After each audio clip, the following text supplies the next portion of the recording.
What I'm going to talk about in this panel is how you can use educational research as part of your overall research portfolio, and also the importance of using collaborators both from outside of your department as well as outside of your institution to really help answer your scientific question and amplify the impact of your work. The Scholars Program at the IARS, to me, represents the future of our specialty. This is an entire day dedicated to supporting young investigators, young scientists who do basic science research, clinical research, outcomes, quality improvement, education. This is a time for the younger generation in our specialty to get together, feel supported, network, and hear from all the leaders in our field about the exciting opportunities that our specialty has to offer. So the problem with sepsis is it's one of those thorny problems that we've had all my career, and we've made very little headway. So the reason for this panel is to show there may be some new, novel ways of approaching sepsis that we haven't thought of before. One of the holy grails in sepsis research is the ability to distinguish between infection and inflammation. But only a small percentage of patients that are infected have positive cultures. So we need to figure out other markers of infection. All of us tend to use regional anesthesia in our practice, but there's always questions that you have in the back of your mind that you wish you had the answer for. This is the session that's going to answer those questions. These are the aha moments that I want you to get. When you sit in this panel, you're going to say, geez, I always wanted to know that answer. Here it is. That's what we want to do with this panel. We're going to be discussing the important topics of LVADs in today's society. Over 20,000 of these devices have been implanted in the United States alone in the last decade, and more of these patients will be presenting to your operating room for non-cardiac surgery. This review course lecture will cover the pertinent pathophysiology of left ventricular assist devices, and it will also cover the important anesthetic considerations needed to successfully manage these patients in your operating room. We'll be talking about the things that we can bring from cognitive science, the tools that we can take from alarm fatigue to checklists to make anesthesia safer. Alarm fatigue is potentially fatal to the patient. It's been associated in a number of studies with significant harm. We'll be discussing steps that we can take to mitigate the effects of alarm fatigue, including appropriate alarm limits and avoidance of over-monitoring.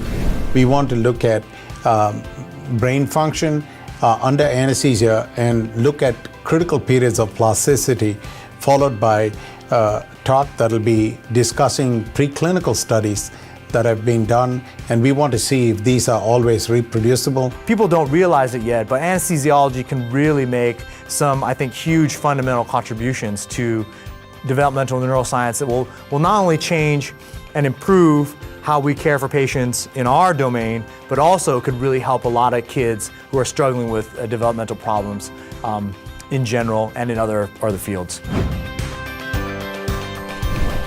All of us who are serving as chairs realize that leadership skills are learned. They're not natural. And we believe that every anesthesiologist should have pretty good leadership skills because they're going to be called on, whether in a small solo practice or if they're in a large group practice, they're going to be called on to be leaders from time to time. And so here is a good way to get the basics from a bunch of people who have made every mistake in the book and learn something from it.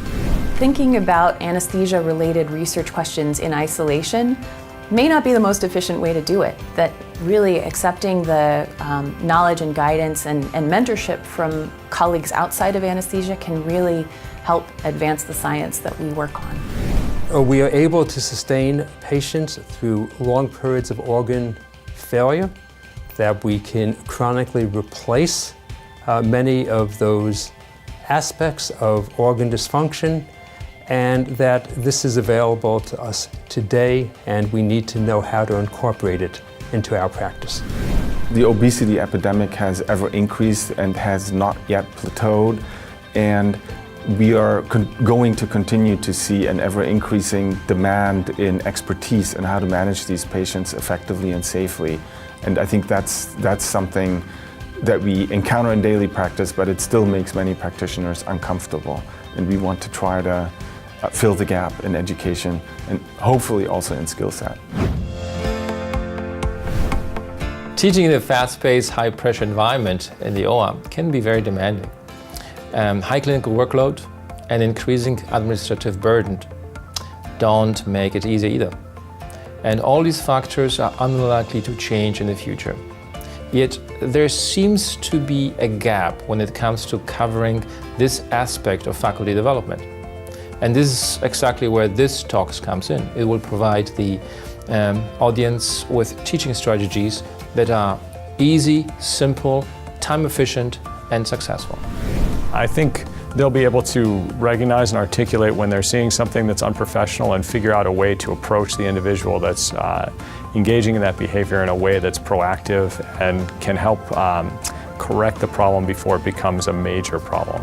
And that can be very satisfying. Instead of grinding your teeth and feeling very frustrated, you can figure out a way to get those feelings heard and potentially save this person not only some embarrassment, but some real problems in their career.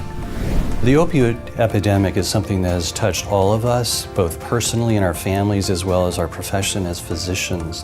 And often most physicians feel rather powerless on what to do with a particular patient that may be struggling with opioid use disorder or prescription opioid dependence. This session will provide more in-depth understanding and actually some practical tools to take away not only in your practice, but also in your institution. For more meeting information, download the 2018 Meetings app for iPhone, iPad, Android, and HTML5 for BlackBerry. Available in the Google Play and Apple stores.